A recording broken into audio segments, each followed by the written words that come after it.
Hey guys, so sorry this video took so long for me to post.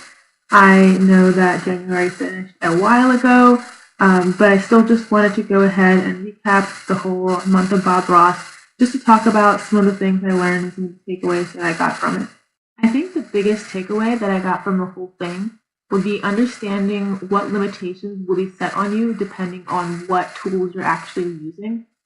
So in Bob's videos, he uses oil paints and he typically does a wash over the whole canvas before he goes and starts painting. I just didn't have those same materials. I even had different paintbrushes and I was using tempera paints. So the methods which I used to create my paintings and just, simple brush movements were by default going to be different. But the thing to remember is that if you're going into this and you're watching the videos and trying to mimic what he's doing, it's typically not going to work. And it takes a couple of tries before you finally figure out, okay, here's how I'm going to go about it. And I think that's perfectly fine. And I think that it still fits within trying to learn a new skill set and understand a different medium. On that note, I would definitely go ahead and say that my biggest critique of my paintings is that they are incredibly oversaturated. And this was an issue that started with the first one and just kind of continued. And I've had that same issue in most of the mediums that I use, from paints to graphites to India ink to charcoal. I've always just been very heavy-handed with the way that I do my drawings, and even one of my professors brought it up this semester with some of my work for that class.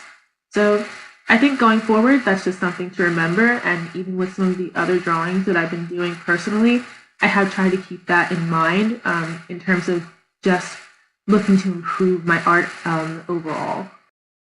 My favorite thing about Bob Ross in particular and how he does his paintings is that the composition is always spot on, and I think if that's something that you're looking to learn or looking to understand better, watching his videos, I think that would definitely help with that understanding. For the landscape paintings, depth is probably one of the biggest factors in creating something that looks nice, and he essentially works from back to front when he does all of his paintings. So if you're looking to just learn how to put something like that together and understand all of that layering, I would definitely recommend just watching a couple of his videos, and maybe you follow along. That's up to you, but ultimately I do think it is a good learning tool. And with that, I'd just like to wrap up the month of Bob Ross paintings. Thanks for sticking along with me through this whole month. I do have some more videos coming out just with general art that I worked on both in January and February. So I'll be posting those in the upcoming weeks. I'll also be scanning in all these paintings and putting them on Issuu for you guys to flip through and see in more detail.